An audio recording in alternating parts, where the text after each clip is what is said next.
Bismillah ar-Rahman ar-Rahim. Alhamdulillah wassalatu wassalamu ala Rasulillah. Amma ba'd. We are here again. Myself, Declan Henry, and Brother Imtiaz, our teacher. He is visiting us from Australia, all the way from Australia. We are at Speaker's Corner, London. We've had multiple podcasts, interviews, discussions. Declan is working on a book right now. We are all looking forward to reading this book. And we want to just catch up. I want to make it as organic, as dynamic as possible. We're going to have a conversation with each other and catch up on things we have been doing. Declan has been working very hard on his book. He has been interviewing ex-Ahmadi'S who are very often neglected and ignored. Their voices are unheard. And it is very important to get their voices on record. Okay? And the interview is recorded by someone like Declan Henry, who is neither an Ahmadi nor a Sunni. Okay? He has no horse in this race. And he is specifically interested in this. And he can talk for himself, of course, and explain more about his work. He's interested in this as a researcher. So, Imtiaz bhai, you go ahead and introduce the discussion here, and we can go to Declan. Declan has no mics, so we need to put some mics on Declan as well. We need some mic for Declan as well. I don't want Declan to feel lonely. We're talking about giving voices to voiceless, and Declan has no mics. How does that work? How is that fair? So inshallah, we have mics for Declan as well, and I'm pretty sure our voices will come across. So I request everyone speaks louder than they can. Okay. Yeah. Or louder than they do. You are loud. Yeah. Okay. Let's go. Over to Imtiaz bhai. You've got a good loud voice. Yeah, I do. My voice will get to you guys. Alhamdulillah. Alhamdulillah wassalatu wassalamu ala Rasulillahi amma ba'd. So first of all, we are thankful to Declan that he came just to greet me while I'm here in UK, and I'm thankful to you, Declan. Thank you very much. Great And to see at the same time, I am deeply grateful for the hospitality I am receiving here in UK from Adnan Rashid bhai and from all the brothers. Alhamdulillah, I'm so far having great time. We've been to Birmingham, we've been to Scotland, and inshallah we'll be going to Bradford as well on the 28th. And inshallah, most importantly, we look forward to the formal official debate between us and the Ahmadis. Inshallah, I'll talk more about this one maybe later on. So heaps happening at the moment in this trip. So, but you know, the end goal, Declan, of all of the exercise is one. That is to reach out to our message can reach out to the Ahmadiyya community, so they can hear the truth. Because we believe that they haven't heard this message. Okay, so for this reason, instead of us engaging in a back and forth with a common Ahmadi, that would not seem appropriate. We have decided to debate with the official clerics. Okay, and for this reason, like I said before, this will take place on 29. Now, having said that, Declan, that in this visit, I must say, as an expression of being thankful to God Almighty, that I have met Adnan bhai, as we've been together in this gathering. We have met many people and families who have received this message. It really helped them, and now they have come back to the fold of Islam because they realize that, you know what, they were given a different version of Islam that's not according to what Quran and the prophetic tradition is actually teaching us. So they came back to Islam. Alhamdulillah, the message is reaching, and we can talk more about what we have discovered and learned more about in this gathering. But before I go any further, Declan, people would love to know that what made you interested in all of this Ahmadiyya movement or anything about that. Yes, Declan. Well, I think I've... Do with this. Yes, hold on to. I think I kind of touched upon this when you were here the last time. Yeah. Was it September 2024? I believe so, yeah. I suppose really up until that point, when I first started researching Islam, I think it was in 2016, 2017, because my first book on Islam came out in 2018. I mean, for many, many years, I'd known the Ahmadiyya community, and I'd been fairly friendly with them. Okay. Fairly friendly with them. There's no denying that, and genuinely thought that they were, quite nice people, nice people to have dealings with. And in many ways, probably didn't really have any concerns as such. I also, alongside that, I had known many, many Muslims, and I've been friends with many Sunni Muslims. I knew that there were difficulties between both communities, but really it wasn't until the summer of 2024, or maybe a little bit before that, it was really Sheikh Azra Rashid who It was really it was really Azra that kind of perhaps took me under his wing. And again, at that point, I'd known Azra for a good few years, but our conversations had been about Islam and Sunni Islam and various other topics. We didn't really ever delve into the Ahmadiyya community or Mirza Ghulam Ahmad. We never did that. It was really only in 2024, because prior to that, let's say, I went to Pakistan. When did I go to Pakistan? I went to Pakistan in December 2022. Is that correct? Yeah, 2022, to spend some time with the Lahori. Okay, with the Lahoris. Okay. Because I had met, I had known them for a couple of years. Certainly, I'd known them since for around the time that my book had come out. I had met one of the more senior members of here in the UK. I'd met him at a conference at Oxford University, and he invited me to come to Lahore, to their Jalsa, to meet members of their community, and at that stage it was to write a booklet, and it ended up being a short book about their community. But even at that point, I wrote very favourably up until that point about Mirza Ghulam Ahmad, because I don't speak Urdu. I can't. I've never read any of his books. Well, I have since, but at that point, I knew very little about him. They gave me, they gave me the information, and of course, it was the more, if you want to call, the more favourable bits about his life, and then I did put together this mini biography of him in my book. But I had finished that book, or almost finished that book, ready for publication, and it was at that point that Azra, started showing me quotes about what Mirza Ghulam Ahmad had said about Jesus, what Mirza Ghulam Ahmad had said about Maryam. That was the point that I really began to say, well, this is too much. This has crossed the line, and that was the beginning of sowing the seeds of doubt in my mind about the community.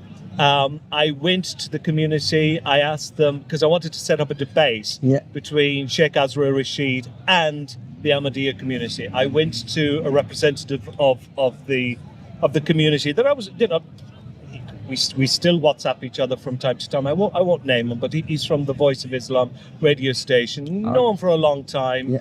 Would have considered him, good friend. Had no reason to dispute his integrity or honesty at that point, at least. And he was very helpful. We said, I said to him, get me your best man in the community. That I can arrange this debate between Sheikh Azra Rashid and yourselves, to fight out these differences, or to iron out these differences at least. And I spent the best part of 6 months trying to organise that debate. Alaikum. And I know that in more recent times, I believe that further negotiations have been taking place without me, and that a debate between Azra and the Ahmadiyya community, I think, is going to take place June this year. But I'm not part of that anymore. That's completely out of my hands. But that was the turning point for me in the summer of 2024. When 2024, was it 2024? I'm mixing up the years that go by so quick. I think it was 2024 when Azra, fully brought it to my attention, what Mirza Ghulam Ahmad had said about Isa and Maryam, and that was just.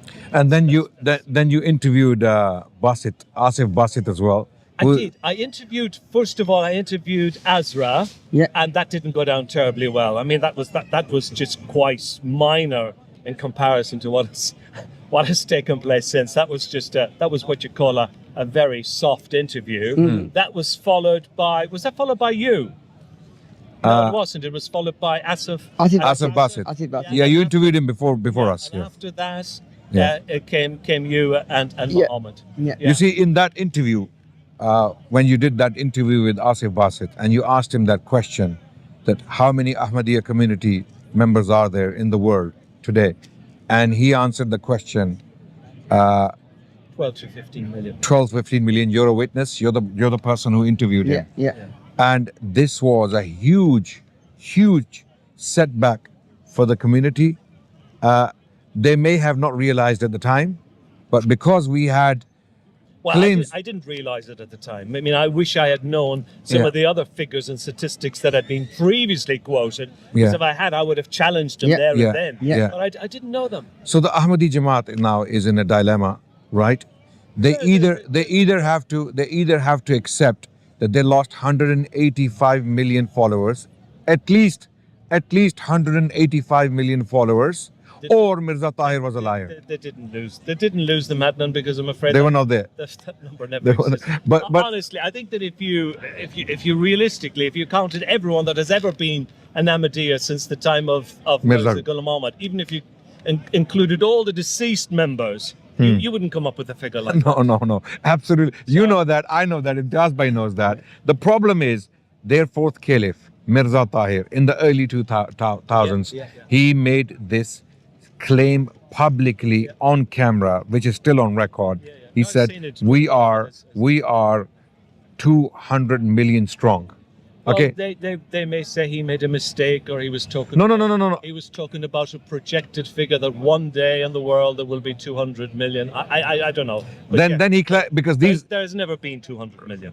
okay. Now you just said that they may claim this and that. They may. People did claim that, and Mirza Tahir responded to it. He Right. said, when I say these numbers, I mean these numbers. Okay. And I say, may God's curse be on the liar. Yeah. So now Mirza Tahir indicted himself. He said, if these numbers are not correct, which they are not, then I am a liar and may God's curse be upon me. Yeah. And then if we take Asif Basit's statement in your interview, which he said was that we are around 12 to 15 million, that means a loss of 185 million followers, at least Yeah. 185 million, which is impossible. As you and I know, it's impossible. So either Mirza Tahir is a liar, or they lost 185 million followers. In both cases, it's a catastrophe. But Yes. remind me again, it wasn't the fourth caliph, was it the third caliph that said about conversion rates in India? Wasn't there something about in There were numbers given by second caliph as well. the second? Okay. Yeah, but I this thought the third one said something. but this main They all figure- said something. but this main figure of 200 million, and the then 200 was definitely and the then fourth caliph. and then yeah. in one statement 220 million, by the way. 220. Yes, there are two There you go. statements, you know. Add another two. That was the look, Declan. This is the entire population of Pakistan. Pakistan is a country of now around 220 million odd people, right? Yeah. Ahmadi Jamaat has never been that much. They have never come out of that little confined region called Rabwa or Chanab Nagar in Pakistan, and their numbers have dwindled because of migration, of course, to the Western countries as well. And since they have come to these countries, the numbers have dwindled even further because the youth is leaving. And now more people are leaving because of our activism, because they're realizing that Mirza Ghulam Qadiani was, I mean, our- figures in the people that I've interviewed for the book, the Yeah. former members, and some of them were quite senior ranking members, and they have spoken about numbers. As they said, and I think you said it recently on one of your podcasts, any person can simply do the maths themselves. If you looked at the last census of Pakistan, was it in 2021? 162,000. Yeah. Well, if you look at Bangladesh and India, and then if you look at Canada, the UK, Germany, if you add it all up, Yeah. well, would you get more than 600,000? 600,000. Basically, Declan, our estimation is that across the globe, there are totally less than 500,000 500,000, yeah. in total. In And my that- book- and in that's my- being in my generous. book, I'm Yes. generous, and I wanted to be generous. The figure is, I think I've quoted less than 1 million. Yeah. Well, you're I got both very generous. Yeah. Thank you very much for your generosity. But my estimation is And not that's more than not being- 100,000. look, that's Not more than That's not 100,000. being nasty. That's not being mean. That's just doing. No, the no, no, no, maths. no. Absolutely, absolutely. If there were more, if there are more, or it can be proven that there are more, Yeah. well, let us know. And it's very simple, Declan. For example, in countries like UK or Australia or Canada, or even Europe as well. For example, they have number in Germany. For example, in these 4 places, they know exact number of their followers. Of course they do. Of okay. course, yeah. Now, tell us the number. Because of their gender. Because Exactly, of the membership and you can numbers. add all of these numbers. Yeah. It's very simple. Yeah, I know that. Of course. Yeah. You see, Declan. Another challenge with this community is that they are going around the world, claiming to be victims of oppression, and they deliberately target Pakistan as a country, because Pakistan has constitutionally declared Ahmadis to be non-Muslims, a non-Muslim minority.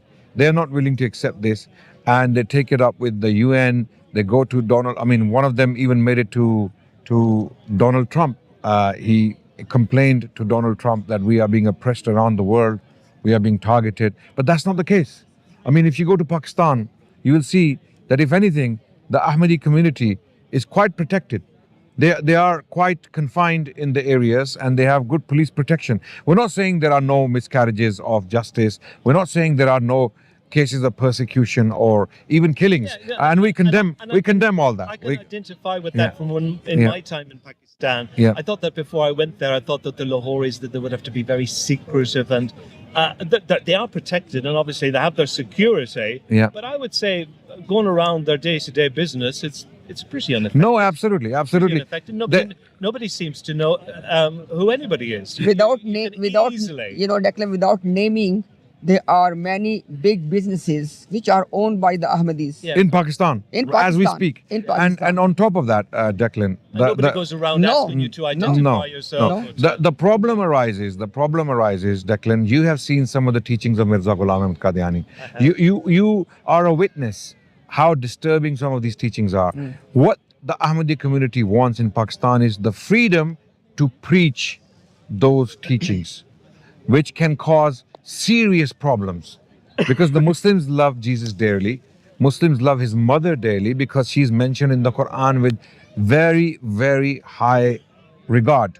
Okay, she is respected. She's one of the chosen one. She's one of the greatest women to walk the planet as per the Quran. Yeah. And when we read things like she was a Can transvestite, I ask you why did he say these things? Okay, if he disliked Christians so much, you can dislike Christians so much without saying that about Jesus. Actually, for example, Declan, in the case of, let's say in the case of Jesus, mostly they would say, oh, because the Christian preachers at that time in India, they were disrespecting Prophet Sallallahu Alaihi Wasallam, and they were disrespecting Islam, etc. So he was responding to them from their literature. But what about Mary? What about Maryam? Salamun Alaiha. What about her? Why he went to this extent to say the things as we shared in the past? oh, as well? he said some absolutely crazy things about Yeah. Mary. He targeted her specifically to prove somehow that Jesus' birth was a natural birth. Yeah. It was not a supernatural event, as the Quran claims categorically in clear words. Yeah. When you read the Quran claims it was a supernatural event, and Jesus spoke from the cradle. All of this is rejected by Mirza Ghulam Ahmad Qadiani, casting doubt on the miraculous nature of these events. And on top of that, the most disgusting things he said about Mary and Jesus, of course, her son, Alaikum. This freedom they are requesting, or they're asking for, to preach this stuff, to publish this stuff in a Muslim country where these individuals are regarded very highly. This would be the most absurd thing to ask for, right? So Surely they know that, Ed. Surely they know that. and of course they know that, Declan. Of course they know that. And this is why the scholars of Islam in Pakistan have requested from the government that in the name of freedom, we cannot allow insults and disgusting narrative to be published on sacred personalities. And it's not only about Jesus and his mother, it's about Moses, it's about Abraham, it's about any sacred personality. In Pakistan, no one should be allowed to curse or insult God and his prophets, or even a sacred personality of a particular community. Okay. Why do the this is a question about the Ahmadiyya community. I mean, obviously they target you too, because obviously you've been very vocal for the last couple of years.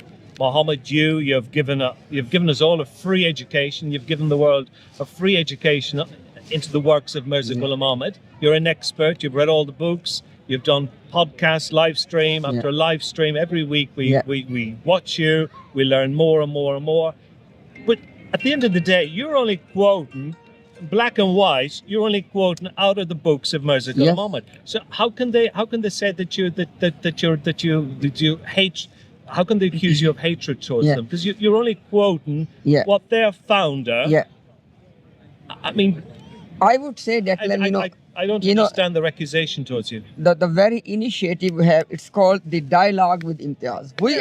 We are trying our best to restore the dialogue between the Muslims and Ahmadiyya community, not between the commoners of Ahmadiyya community.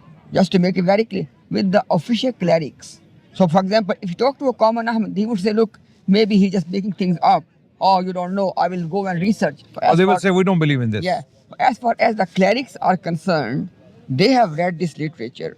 We'll assume that, okay, and they know this stuff. Do you think that they have read it as intensely as you have? Sometimes I really. Because you spent many years reading those books. Of course I did. Because I did out of my love and compassion for this community. Certainly, one of the things that's going to come out very strongly in my book, and I should say, my book is not my opinion. These are voices of former Ahmadi'S. Absolutely. This is what they're saying. It's not what I'm saying. It's not my that has to be conveyed and understood that this is not Declan. Yeah. And this my book is not a theological book. It's just about ordinary lives, people that were born into the community or who had converted into the community, and what they experienced during that time, and the reasons for leaving, and the consequences of leaving. It's their life stories. Yeah. It's not my story. No, of course not. But one of the things that so many of them have said, that once I and again, obviously a lot of them were educated through yourself, Muhammad, by listening to you, because, they heard you said things that they had absolutely no idea of. And of course, then they went and they did their research, because you reference everything. They went and they did their research, they checked the references, and then they decided to leave. They said, no, I can't be part of this anymore. Yeah. Declan, one thing which you might have seen during our live stream when we interact with the Ahmadi clerics, that sometimes they're pointing out contradictions in the books and they call them as a defense of those writings. For example, in the name of context. Exactly. For example, Declan, if in one place Mirza Ghulam Ahmad is telling us that Jesus died at the age of 83, and then he says he died at the age of 120, and then he says he died at the age of 125. I know. And he also says, without confronting, he said that there are four great imams in Islam. He said that Imam Malik, one of these four imams, rahmatullah alayh, he said that he also believed that, according to Mirza Ghulam Qadiani, by the way, he said he also believed that Jesus died at the age of 33, and he's not confronting that either. Now, all of them can't be true at the same time. You have to reject at least one, and as soon as you reject any one of these statements, it's going to put a big question mark. The claim is that he was divinely inspired. God told him. Not only that, Declan, you know what? But why was God playing these games? Nauzubillah. No, why? I mean, why did you give the impression that God was confused, or he changed his mind, or he couldn't make his mind up? I really don't know. Declan, our entire movement in compassion and mercy for this community, our entire movement is to highlight these problems and convey the message. Which you have done from the very beginning. Yes. I think anybody who knows the slightest piece of information about either of you is that you're both very, very peaceful, loving, generous, honest. Absolutely. And we have never promoted hatred against this community. No. On top of that, to the contrary, to the detriment of our relationship with some extreme elements, we have condemned attacks against them. We have condemned killings And rightly so, of rightly so. absolutely. We have nothing This but is about yeah, dialogue. Yes. This is about debate. Yeah. You know, one of the first things that the Ahmadiyas told me years ago. Oh, Sunni Muslims won't talk to us. We want to talk to them, but they won't talk to us. That excuse is long since gone. Exactly. Long since gone. Exactly. You know, you guys have placed your cards on the table. You want to debate. Yeah. And we want sensible people from both communities to come forward. There is absolutely extremely disturbing characters within the Ahmadiyya community, as we have seen on TikTok and Twitter. Some of them use extremely vulgar, This is in disturbing Urdu, though. in Urdu All right. and English, Declan, and English. Okay, and there are people from the other side also who are using such language, and these people don't necessarily represent their communities respectively. That's why we're reaching out to the official Yeah. spokespeople of the Jamaat to come forward, because you have the position, you have the authority to do so. You cannot be absent. Yeah. You cannot just turn around and say, you know what, to hell with you guys, we're going to ignore you. Because we're not going away. These questions are not going away. Your book is not going away. Our questions, our concerns are not going away until they are addressed head on.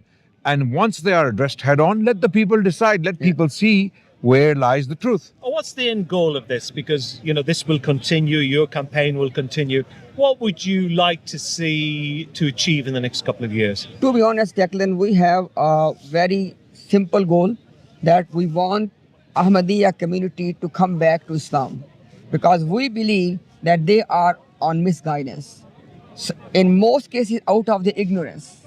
Because when they, you know, in many cases, Declan, majority of the Ahmadis till today, they are the generations who believed in Ahmadiyya at one point, maybe 3 generations ago or 4 generations ago. And when their forefathers joined this movement, many of them were illiterate.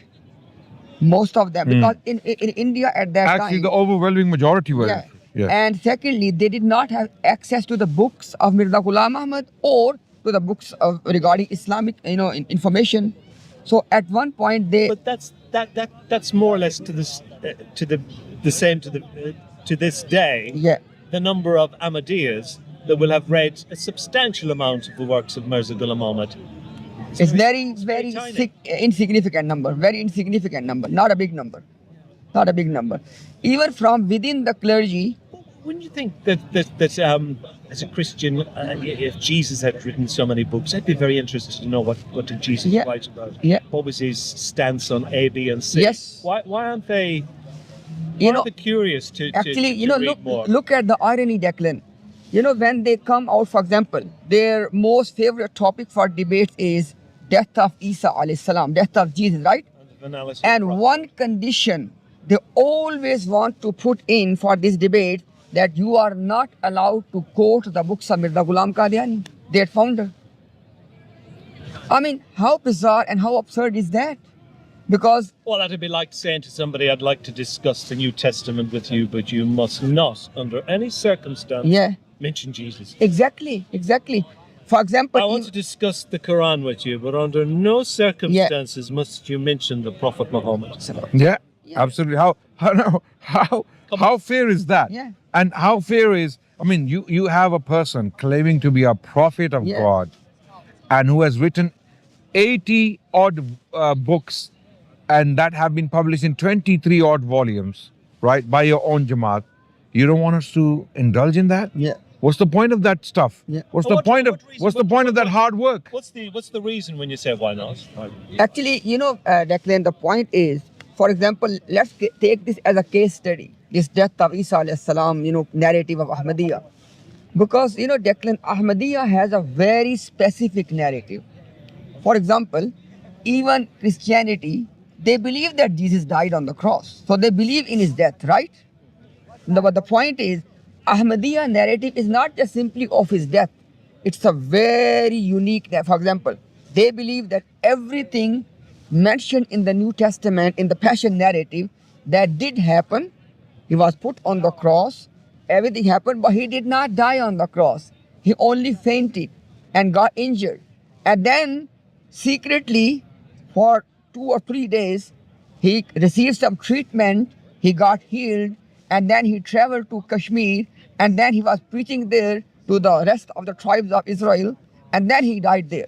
Now this is a very specific narrative, and they know this, that this narrative, because this is the death narrative of Ahmadiyya about Isa alayhi Yeah, but salam. there's no proof of any of that. There's no This is- proof this of is any what of that. So God for has this, allegedly exactly, said to Mirza Ghulam for Ahmad. this reason, So how can you prove that? first of all, for this reason, Declan, they want to avoid the books and they want to avoid the specific Ahmadiyya narrative on this one. And they just want to debate Because a general topic. he changed his mind several Exactly. times. Because when we will discuss Oh, from yeah. his books, we can say, okay, at what age he died. So what age they're going to pick? If they will pick 120 as they would love to pick, okay, what about 125? We covered that in the last And podcast. lies- Jesus in India. I mean, I think it was. Is it on page 14? He Yeah.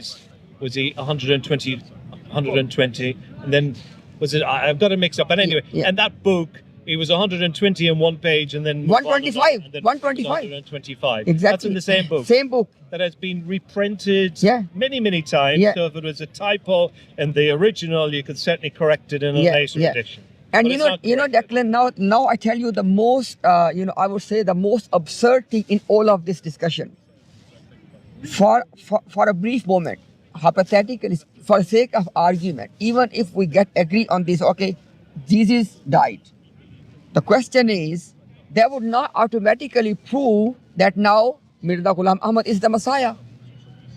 Because death of Jesus is not going to be linked automatically. Okay, now you believe that he is the Messiah. And guess what?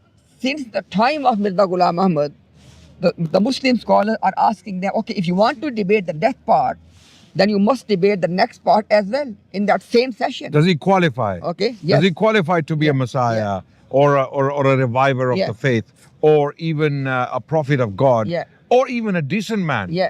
Before we get to those parts, which are very highly regarded titles in Islam, before we get to that part, the first question we need to, Declan, if we didn't think you're a decent man, Declan, we wouldn't be sitting here with you because there are many other, there are like maybe 500 to 1,000 people there. Yeah. We could be like, there are many people we avoid deliberately. Okay, why? Because we don't see them to be decent enough to be giving our time to them, right? Likewise, Mirza Ghulam Qadiani, you bring him forward as a candidate for prophethood. Do we not have the right to question whether he is a true prophet of God, whether he has the characteristics, first of all, for us, that question is not even open.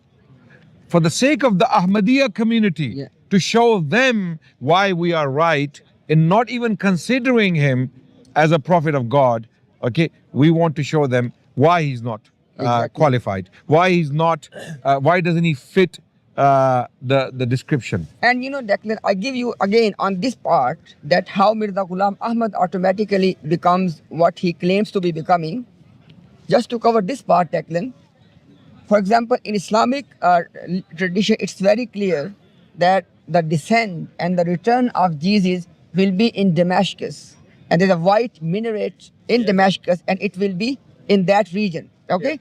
Now the question is, they said that, it was metaphorical because the hometown of Mirza Ghulam Ahmad is also in the east of Damascus, number one.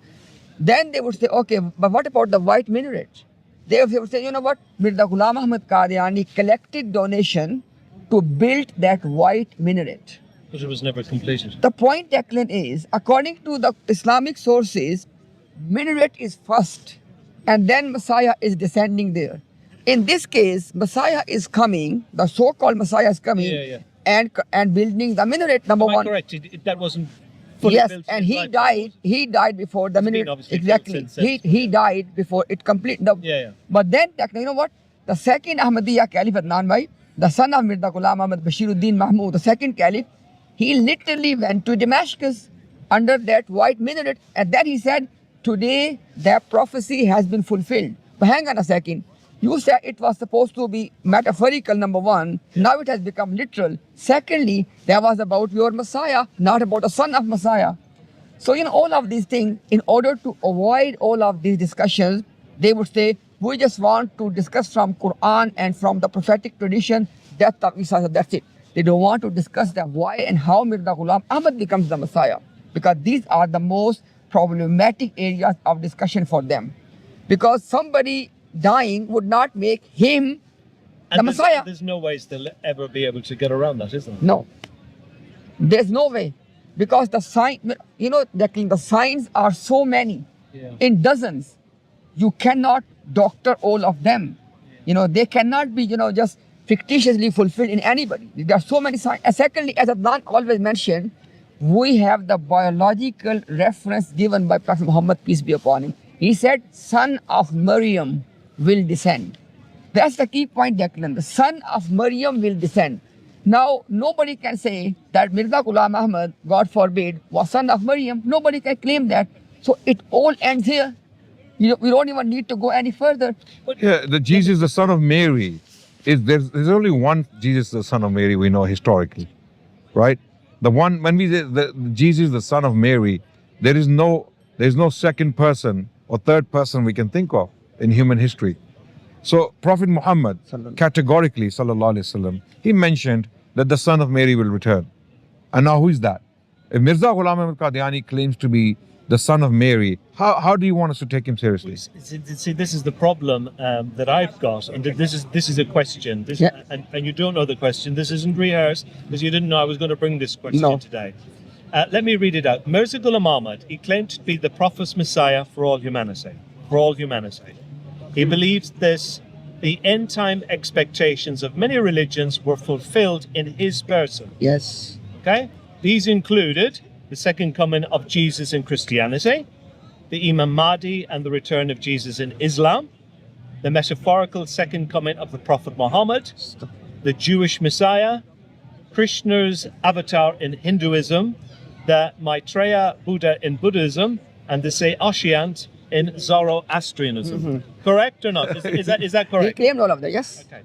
So to unite these claims, he adopted the title Promised Messiah as an overarching name applicable across religious traditions. He believed his mission was divinely guided and aimed at uniting humanity through a single world religion that combined the moral and spiritual strengths of all faiths with Islamic principles as its foundation. I mean, there's a lot to unravel there. Yes, there's an awful lot to unravel there. No, But I suppose one of the questions that I would ask is, well, why are Ahmadi'S just targeting your community? I mean, why aren't they knocking on the doors of all the... Thank you so much. Of all the rest? Because Why are the I know Ahmadiyya... you always say, I don't have a horse in this race. Yeah. Well, actually, I think by that account, I do have a horse in you the should race. be. You should be one of the recipients. You should be one of the recipients of this message. So do Hindus. Yeah. Declan, It's a lot to unpick, isn't it? there is heaps in this one code. But let me just say a couple of things. Declan, here's the equation now. And now, I would honestly beg to you, Declan, that if I say something that's not rationally sound, you can raise objection. Okay? It's not a fixed match. It's an honest conversation, right? They said, Mirza Ghulam Ahmad Qadiani said, that there was only one promised one to come. So that is the key point, the main axiom. There was only one promised one to come. In Urdu said, For all the religions. for all the religion. Okay. He said that as far as the promised one is concerned, it was one. Clear? Then he made it very clear that this promised one will be the second coming of Prophet Muhammad, peace be upon him. Nauzubillah. Okay? Now the thing is, there was only one promised one to come. That is premise A from Mirza Ghulam Ahmad. And then it makes premise B as well, that this one promised one was the second coming of Prophet Muhammad, peace be upon him. Nauzubillah. Now the point is, then why are you not saying the promised Muhammad has come? Right? Or the promised return of Muhammad. No. The promised Muhammad. Okay. It should become promised Messiah, promised Muhammad, Yes. right? That's one point. Because one thing is very clear. There was only one promised one. Now, if you are going to claim that he was the second coming of Prophet Muhammad, peace be upon him, sallallahu alaihi wasallam, then why is it you are not using the title in Urdu, Muhammad Ma'ud, and in English, The promised Muhammad. promised Muhammad, right? Now, that is one thing. The second thing is, Mirza Ghulam Ahmad repeatedly saying at the same time that I am the second metaphorical Buruzi coming of son of Maryam. Hang on a second. The main principle is there was one promised one to come, not two. If you have filled that vacancy with the promised Muhammad, then how are you going to bring this thing? It does not stop here. You know what? Then he said. Fortunately, that's the problem. It never stops. You know, Never get to a point you know, where- let's No. Okay, continue, please. yeah. This is just one last thing, Adnan. Why Yeah, it's yeah. very interesting. He said that God has promised that Krishna will be sent again. He said, "I am that promised Krishna." Now, Adnan, but there was only one. Did he tell the Hindus? Oh, that? that's the key. I'm coming now.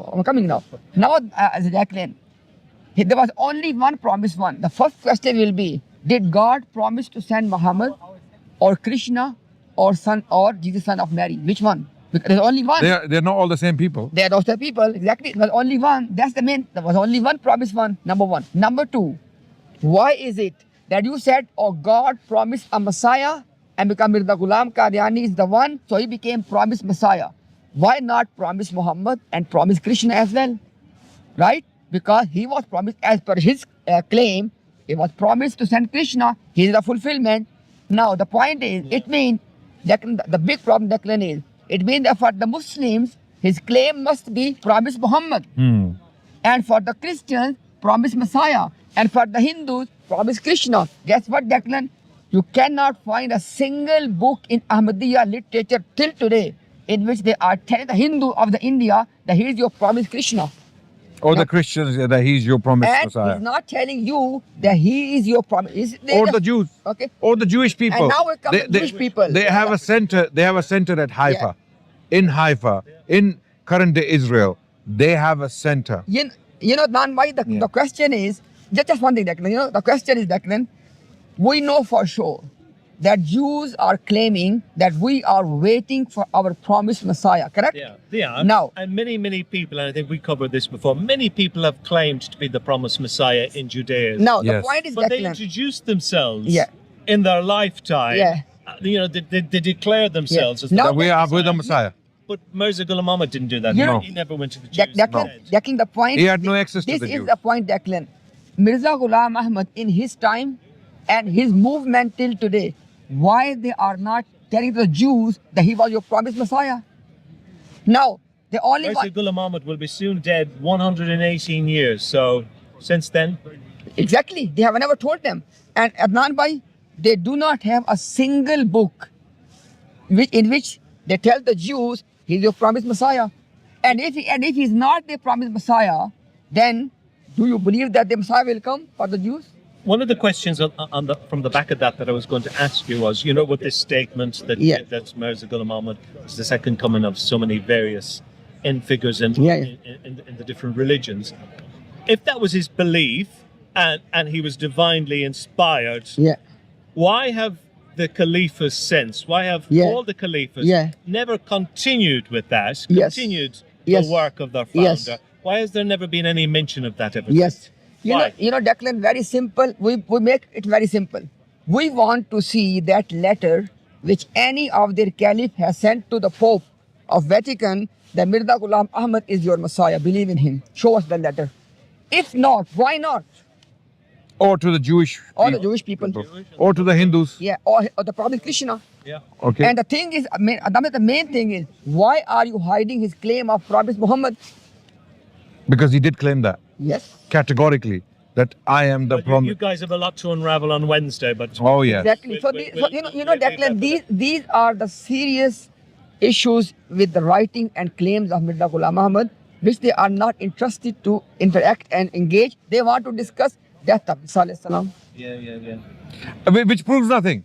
Even if they manage to prove, for argument's sake, even if they manage to prove Jesus died, how is Mirza Ghulam Ahmad Qadiani the reincarnation?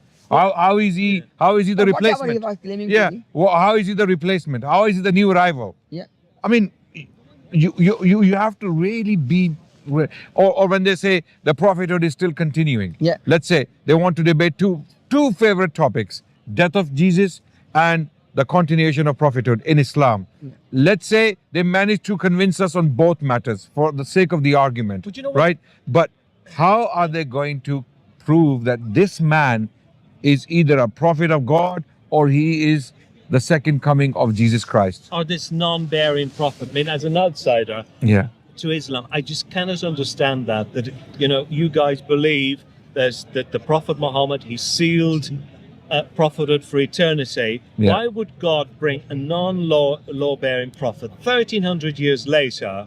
What would be the purpose of that? I just don't get that, because you believe that the Quran is the final word of God. Everything was, that's Yeah. it. Yeah. There's nothing after that. Yeah. Absolutely. Why 1300 years later? I mean, what realistically did Mirza Ghulam Ahmad bring to the table on this? What piece was left missing that he had to fill? No, but Declan, before, just think about from this angle. He is claiming to be promised Muhammad, and Prophet Muhammad was not a non-law-bearing prophet. He was a law-bearing prophet. Then how can he be non-law-bearing? That's where you get into this big You haze. see my isn't point? it? So there are more deeper questions here. You go into this deep fog, and it's just. It's like you're claiming to be Mr. Olympia, right? And you've never contested. You say I'm the return of Arnold when he became Mr. Olympia, and you look nothing like him. Yeah. You've never been to gym in your life, right? And you claim to be the return of Mr. Olympia, okay? Yeah. And you claim to be, I am that very Mr. Olympia. I am his person. I am the very. Wheel gets it goes round and round Yes. and round, and Yes. yeah. But one of the last questions to wrap this up today. No, is, Yeah. in the book, some of the people have said to me about Ahmadi'Sm and Islam. Why do you think that Mirza Ghulam Ahmad, that he didn't create his own religion, that he didn't say, this is Ahmadi'Sm, we're separate to Islam. Okay, we'll borrow. He would have been better off. We'll borrow a few of the principles or whatever. if he but this is our religion. Yeah. Would you guys be okay with that? That's exactly Because what. it's still not too late. That's what exactly our request is. That look, believe in all of that, but don't call it Islam. Okay, you cannot call this thing Islam at all. Call it Ahmadi'Ism, call it whatever you want to call it the Ahmadi religion? Would you call off your campaign if the Khalifa announced Yes. we are two separate? If they Yeah, announce- we will not debate them anymore, because Is there then they are another like Yes. then they are like Sikhs, Yeah. they're followers of Guru Nanak. Okay, then they are like the Baha'is. Baha'is, like Nation of Islam, Elijah Muhammad. Yeah. We don't debate them necessarily. Do you think yeah, that was a mistake of Mirza Ghulam Ahmad, that he should have? No, I think that if he would come up with a separate religion, he would not have any followers, no, because he was. he would not be able to deceive all those simple villagers. Yeah. They would have immediately, on the spot, they would have rejected him. Yeah, exactly. But because he took Islam, he made Islam his shield. Yes. He said, Islam, I'm not coming with anything new. Yeah. I'm Muslim. Yeah. I'm a Muslim, and this is my basically religion. Therefore, you have to. So people who had already started to believe in him in some respect, on some level, he ended up deceiving them. Yeah. If he had said, well, I am a new prophet, and here we have a new religion called the Ahmadi religion, he would have failed immediately. On the spot, people would have rejected him. He would have died without any followers. Declan, because we are about to wrap up our discussion, and because the good thing is you mentioned that at the end, I would just say this much. For example, Mirza Ghulam Ahmad Adnan Bhai, throughout his life, he was making a claim. He said that in the Mosaic dispensation, we have the Moses, then we have 13 centuries, and then the Messiah comes. Right? He said, likewise, in Islam, we have the Prophet Muhammad, peace be upon him, then 30 centuries, then the Messiah came. Right? Now the point is, Declan. But for that you have to prove first that Moses did indeed live 13 centuries before Jesus Christ, which is a huge problem. That's impossible to prove. Egyptology or Egyptian chronology is such a contested matter. Yeah. Okay, you will have to say that Moses lived 1300 BC. Oh, you say It's a presupposition, yeah. Divinely inspired, God told you. And Moses. Yeah, so absolutely. Declan, my point was, Declan, that if you are having this analogy that as they have their Messiah, I am your Messiah. The point is, those who believed in Jesus, they became a separate nation. Quran called them Nasara. Yes. They are called Christians. Absolutely. They are not called Jews anymore, right? Yeah. Now, if that was the case, now by that argument, those who believe in this Messiah should be his nation. Yes. They should be called Ahmadis. Then accept Or the whole Ghulamis. thing. Or Ghulamis. So he's because his name was Ghulam Ahmad. He's using So, that argument, but does not want to accept the implications of the whole argument. That's the problematic, thing. Look, with all the Jews are Jews. called Israelites or Jews after Judah. Yeah. Or Israelites after Israel, who was Jacob, right? Okay. Likewise, these guys should be called Ghulamis. And they are called Ghulamis and Ahmadis and Mirzais and all sorts of, because all of these words, Qadiani'S, all But of you these. would be happy if it was a separate religion. 100%. We wouldn't be happy. it must have but it's their right. Yeah. It's their right to claim anything and start believing in it. Yeah. To us, they can burn fire in the middle and dance around it for all I care. I don't know. There are people doing all sorts of things. There are free will, yeah. But don't say this is Islam. And insult Jesus, insult Mary, and make absurd claims and get this guy who said all sorts of disturbing, disgusting things about the companions of Prophet Muhammad, claimed stupid things about the Prophet himself, that I am the second coming, or there is a second coming, there is a promise of second coming of Muhammad. There's nothing like that in Islam. There was only one Muhammad, sallallahu alaihi wasallam. He died in 632 CE, and he's not coming up again in this world. He's not back. He's not coming back. We will only see him in the hereafter. This is our belief, right? For someone to claim that there is another second coming, and it's in the Quran, you're telling us for the last 1,300 years. Nobody discovered that. No one could see it. No, there's no mention. There's no mention of it. So God had hidden this belief from Muslims for 1,300 years, and Mirza came and he basically. By the way, Adnan bhai, for the sake of people information, Mirza Ghulam Ahmad did call it a secret. He said it. Secret? Yes, it was a secret which he discovered. Which he discovered and claimed for Nobody himself. knew before. Right? Subhanallah. So, So I think we can wrap it up. We'll wrap it up there. I just wanted to say before we end it, my book is not a book of hate. As I said, this is a book of ordinary or sometimes former high-ranking Ahmadi'S who wants to tell their story. It's their voices.